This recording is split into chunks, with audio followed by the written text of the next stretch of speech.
Morning, welcome to SU lectures. So यहाँ पर हम कर रहे हैं एफसीएफएस का न्यूमेरिकल। सो यहाँ पर जो एफसीएफएस का क्राइटेरिया होता है वो होता है अराइवल टाइम, मोड होता है नॉन प्रीएम्प्टिव। हमें क्या करना है, कैलकुलेट करना है एवरेज वेटिंग टाइम। सो यहाँ पर हमारे प्रोसेसेस हैं, यहाँ पर arrival time, burst time, completion time, turn around time and ये है हमारा वेटिंग टाइम। यहाँ पर जो क्राइटेरिया होता है एफसीएफएस में वो होता है हमारा अराइवल टाइम। तो सबसे पहले हमें इसके लिए गैंट चार्ट बनाना होगा। तो यहाँ पर हम बनाते हैं गैंट चार्ट। सो यहाँ पर सबसे पहले कौन सा प्रोसेस आया है और इसका क्राइटेरिया है अराइवल टाइम। सो सबसे पहले P4, ठीक है, 0 से स्टार्ट होता है। सो सबसे पहले P4 आया है, तो आप देख लीजिए P4 एंड 0 से बस टाइम इसका है 3। कहाँ तक एग्जीक्यूट हुआ है ये? 0 से ये एग्जीक्यूट हुआ है 3 तक। ओके, सो अब देख लीजिए 3 में कौन कौन से प्रोसेसेस आ रहे हैं अब हमारे। एक तो आ रहा है P3, ठीक है, एक आ रहा है हमारा P1, इसी में ही आ रहा है ना 3 में, एंड देन फिर ये तो P5 तो 4 हो गया। यहाँ 3 तक हमारे सबसे पहले आ रहा है P3। ओके, इसका अराइवल टाइम 1 है। P3 तो ये कहाँ तक चलेगा? 8 तक। तो अब हम क्या करते हैं, जो P4 का कंप्लीशन टाइम है उसमें ऐड कर देते हैं 8। 3 + 8 = 11। ओके, सो अब आप देख सकते हैं उसके बाद कौन सा प्रोसेस आया है 1 के बाद। यहाँ पर 11 है, 11 में तो ये सभी प्रोसेसेस आ गए हैं, P1 भी, P5 भी एंड P2 भी। ओके, सभी प्रोसेस आ गए हैं, पर हमें क्या करना है, अब 1 के बाद हमारा आता है 2, तो इसका मतलब आया है हमारा P1। Okay, P1। सो अब 11 में प्लस कर दीजिए 6, 11 + 6 = 17। ओके, उसके बाद हमारा है P5, 17 में प्लस कर दीजिए आप 4, 21। ओके, एंड देन लास्ट हमारा बचा है P2। P2 में आप प्लस कर दीजिए 21 में आप 3, 24। ओके, सो ये हो गया हमारा इसका गैंट चार्ट। अब हम यहाँ पर आते हैं कंप्लीशन टाइम। कंप्लीशन टाइम वो टाइम है जहां पर हमारा प्रोसेस कंप्लीट हो रहा है। ओके, सो P1 कहाँ पर कंप्लीट हो रहा है? P1 हमारा 17 पर कंप्लीट हो रहा है। ओके, सो P1 का कंप्लीशन टाइम, P1 कंप्लीट हो रहा है 17 पर एंड देन स्टार्ट हो रहा है P5। तो P1 का कंप्लीशन टाइम हमारा 17 है।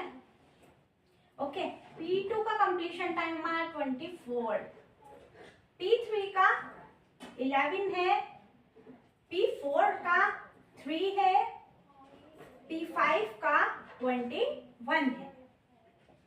तो ये मुझे लगता है आपको समझ आ गया होगा। अब हम चलते हैं टर्न अराउंड टाइम पर। टर्न अराउंड टाइम कैलकुलेट करने का फॉर्मूला होता है completion time minus arrival time is equal to turn around time. Okay, तो CT - 80, अब कीजिए आप, 17 - 2 = 15। P1 का टर्न अराउंड टाइम 15 है, P2 का टर्न अराउंड टाइम 19 है, CT - 80, 11 का है हमारा टर्न अराउंड टाइम 10, 3 - 0 = 3, 21 - 4 = 17। तो ये आ गया हमारा टर्न अराउंड टाइम। कैलकुलेट करना था average waiting time. So waiting time का फॉर्मूला होता है turn around time minus burst time. देखिए आप, हमने TAT तभी कैलकुलेट किया है क्योंकि हमें वेटिंग टाइम निकालना था और वेटिंग टाइम के लिए हमें TAT चाहिए था। तो हमने पहले क्या किया है, TAT को कैलकुलेट किया है, ठीक है। और TAT के लिए हमें कंप्लीशन टाइम चाहिए था, इस वजह से पहले हमने कंप्लीशन टाइम को कैलकुलेट किया है। सो फिर अब हम आते हैं यहाँ पर वेटिंग टाइम पर। वेटिंग टाइम को कैलकुलेट करते हैं। TAT minus BT, turn around time minus burst time. 15 minus 6 is 9, 19 minus 3 is 16, 10 minus 8 is 2, 3 minus 3 is 0, and 17 minus 4 is 13.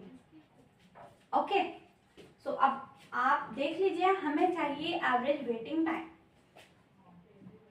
Average waiting time, okay, तो उसके लिए हम क्या करेंगे, इन सबको करते हैं plus sum of all waiting time upon number of processes. Okay, so इसका जो फॉर्मूला है वो है, हम एवरेज कैसे निकालते हैं, ऐसे ही निकालते हैं ना, +2 + 0 + 13, इन सबको हम प्लस कर देंगे एंड अपॉन कितने प्रोसेसेस हैं, 1 2 3 4 5 प्रोसेसेस हैं। ओके, सो इनको कर लीजिए आप add. 9 + 16 is 25, 25 + 2 is 27, 27 + 13 is 40, 40 upon 5। अब इनको कर दीजिए आप divide, 5 8 are 40। Average waiting time हमारा आ रहा है 8।